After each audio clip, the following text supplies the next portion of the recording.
오늘 박근혜 대통령과 변호인단이 헌법재판소에 제출한 답변서가 공개됐습니다.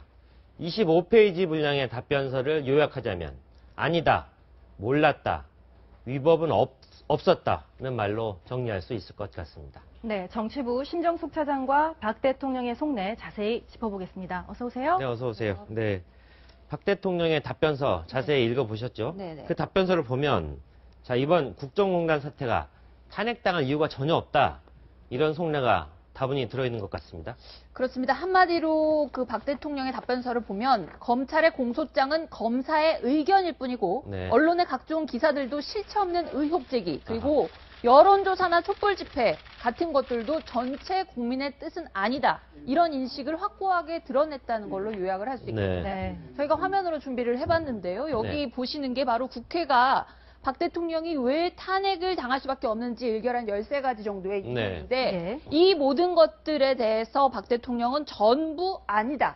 전부 나중에 헌법재판소에서 인용되지 않을 것이라고 자신하면서 답변서를 냈습니다. 네. 자, 지금 말씀하신 것처럼 박 대통령의 첫 번째 논리는 이겁니다. 네. 사실이 아니다. 사실이 아니다. 최순실 씨의 각종 부정에 대해서도 아직 검찰이나 특검에서 수사 중이기 때문에 네. 사실로 인정할 수 없다. 입증된 게 지금까지 하나도 없다. 네. 사실도 아닌데 어떻게 내가 탄핵을 당해야 되느냐. 이런 논리고요. 사실관계부터 하나씩 따져보자. 이런 그렇습니다. 얘기입니다. 네. 자, 그런데 여기도 약점이 있긴 있습니다. 뒷부분에서 네. 허점을 짚어드릴 거고요. 네. 자, 두 네. 번째. 박 대통령은 그러면서도 최순실 씨가 그런 부정이나 이런 일탈들이 있었을지 모르겠지만 예. 그럼에도 나는 모르는 아하. 일이다. 네. 최 씨가 사익을 추구했을지 몰라도 그거는 최 씨 개인의 일이다. 이렇게 선을 그으면서 이건 역시도 위법한 사유가 아니라고 얘기를 하고 있고요. 개인의 일탈이다. 이렇게 그렇습니다. 얘기하고. 세 번째, 만약에 최순실 씨랑 내가 지인으로서 상의를 한 게 있지만 중대한 일은 아니다. 탄핵을 당할 만큼 중대한 일은 아니다. 이런 논리가 또 들어있습니다. 네.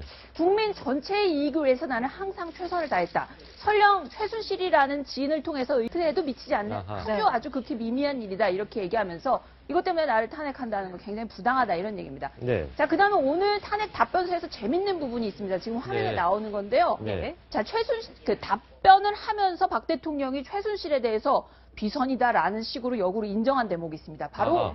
최순실은 워싱턴 정가에 있는 말인데요. 키친 캐비넷일 뿐이다. 키친 캐비넷. 네. 주방 내각이라는 아하. 뜻입니다. 한마디로 밥 먹으면서 편안하게. 그렇죠. 사람들. 편안하게 격의 없이 국정이나 아니면 앞으로 인사를 어떻게 할지 이런 것들에 대해서 이야기를 네. 듣는 자본그룹의 일환이다 그러면서 그렇군요. 전직 대통령들 얘기를 했습니다. 노무현 대통령에게는 봉화대군으로 불렸던 노건평 씨 형. 네. 그다음에 이명박 대통령에게는 만사형 통으로 불렸던 이상득 의원 이런 사람들이 바로 캐비넷 내각 아니었냐. 다시 네. 말해서 비선 아니었냐 이렇게 얘기를 하는 건데 네. 자, 이거 약간의 논리가 아주 이상한 게 뭐냐면 박 대통령은 과거에 자기하고 종종 척을 진 김무성 전 대표 같은 사람하고는 밥도 안 먹었습니다. 예. 그리고 저희 조리장 인터뷰에서 드러났지만 네. 같이 최순실 씨가 회의는 했지만 밥은 같이 안 그렇죠. 먹었습니다. 네. 엄밀하게 말하면 캐비넷 내각의 멤버가 거의 없었는데 이런 어쨌든 비선의 역할을 했다는 그런 격이라는 주장을 하기 위해서 저 표현을 꺼낸 것이 아닐까 싶습니다. 밥은 네. 먹지 않았지만 키친이라는 부엌이랑 공간을 공유했다. 네. 였다니까요. 그렇습니다. 워싱턴에서 얘기하는 키친 캐비넷 네. 투명했었죠. 다들 네. 비밀이 네. 드러나지 않았고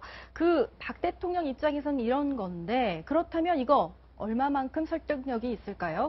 네, 일단 첫 번째 네. 검찰에서 반박을 할 만한 내일부터 이제 재판이 열리는데 네. 그 대목들을 중심으로 짚어보겠습니다. 먼저 최순실의 사익 추구를 인식하지 못했다고 일관되게 지금 박 대통령은 주장을 하고 있는데요. 네. 자, 근데 검찰이 공소장에서 밝힌 내용들을 보면 최순실이 지인의 회사를 현대차에 납품을 시키고 네. 최순실이 그거에 따른 대가로 금전적인 이익을 챙기고 이런 모든 행위에 대해서 박 대통령을 공범이라고 명백하게 적시를 하고 있고요. 네. 박 대통령이 그 많은 중소기업들을 놔두고 정몽구 회장을 독대한 자리에서 그 회사, 그 작은 회사 하나를 딱 집어서 부탁까지 했다.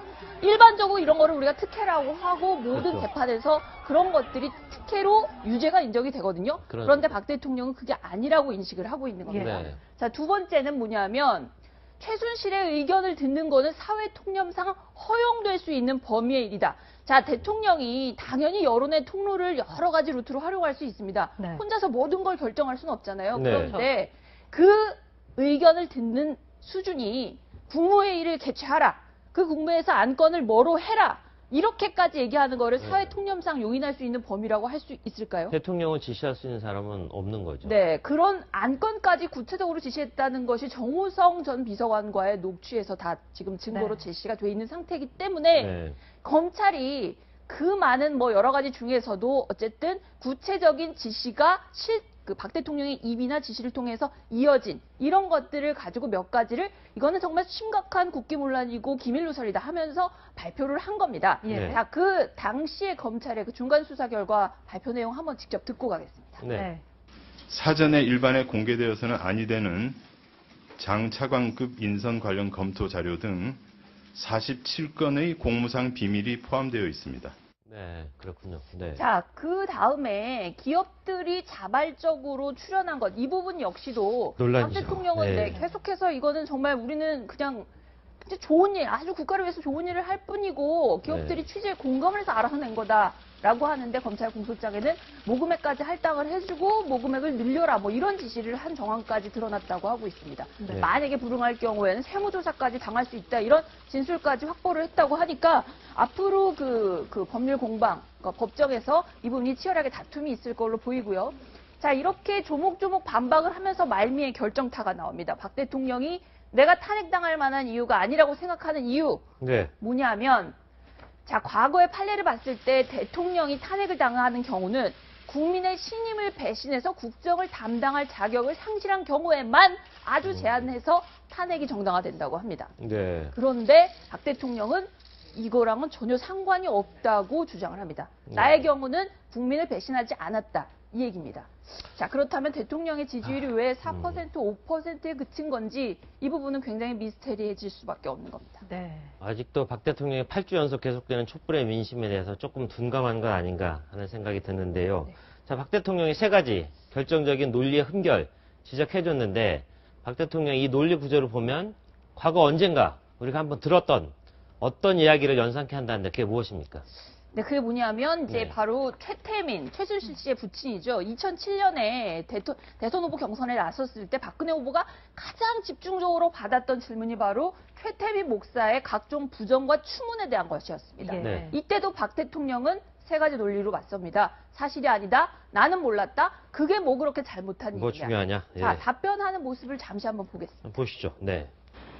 제가 아는 한도에서는 뭐 특별히 뭐 의혹은 많이 제기가 됐지만 뭐 실체가 없지 않느냐, 실체가 있는 게 나온다면 그거는 뭐 제가 몰랐던 일이니까 굉장히 그 유감스럽고 제가 누구를 만나서 그 일을 할 때 뭐 그 사람이 결혼을 몇 번을 했는지 자식이 몇인지 뭐 이름을 몇 번 바꿨는지 그거를 알 수는 없습니다. 당시에 그런 내용은 몰랐습니다.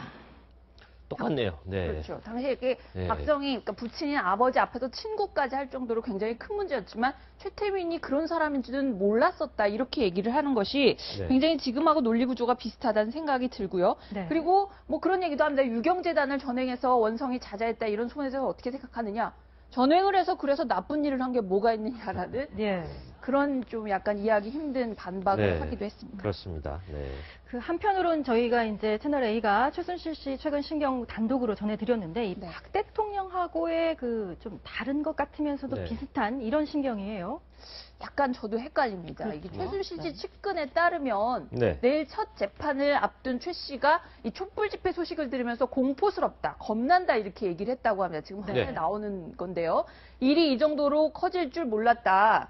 내가 원인을 어쨌든 제공했으니까 죽일 X가 된다. 네. 뭐 이런 푸념하는 얘기를 했다고 하는데 뭔가 후회를 하는 취지로 얘기를 했다고 합니다. 예. 그러면서 박 대통령과 이 같은 사안이지만 굉장히 다른 시각으로 얘기를 한 것 같은 게 사익 추구를 한 최순실 씨의 행위를 몰랐다는 게 이제 박 대통령의 주장이잖아요. 그렇죠. 그런데 최순실은 나는 그냥 되게 작은 의견을 표시했을 뿐이다. 네. 그리고 아주 작은 이렇게 의견을 표시를 했는데 박 대통령이 결국 결정을 했고 네. 만약에 그 뭔가 잘못된 게 있다면 그게 박 대통령의 잘못이 그게 왜 잘못이냐 내가 왜 그걸 국정농단의 어떤 주범으로 봐야 되느냐 이런 식의 약간 억울함을 토로했다는 거고요. 만약에 내가 뒤에서 조종을 한 것에 따라서 박 대통령이 정말 움직였다면 네. 그게 말이 되느냐. 이거 사실 친박 진영에서는 박 대통령 역시 최순실의 피해자다 이런 얘기를 하고 있는데요. 네. 그거랑은 약간 거리가 있는 얘기입니다.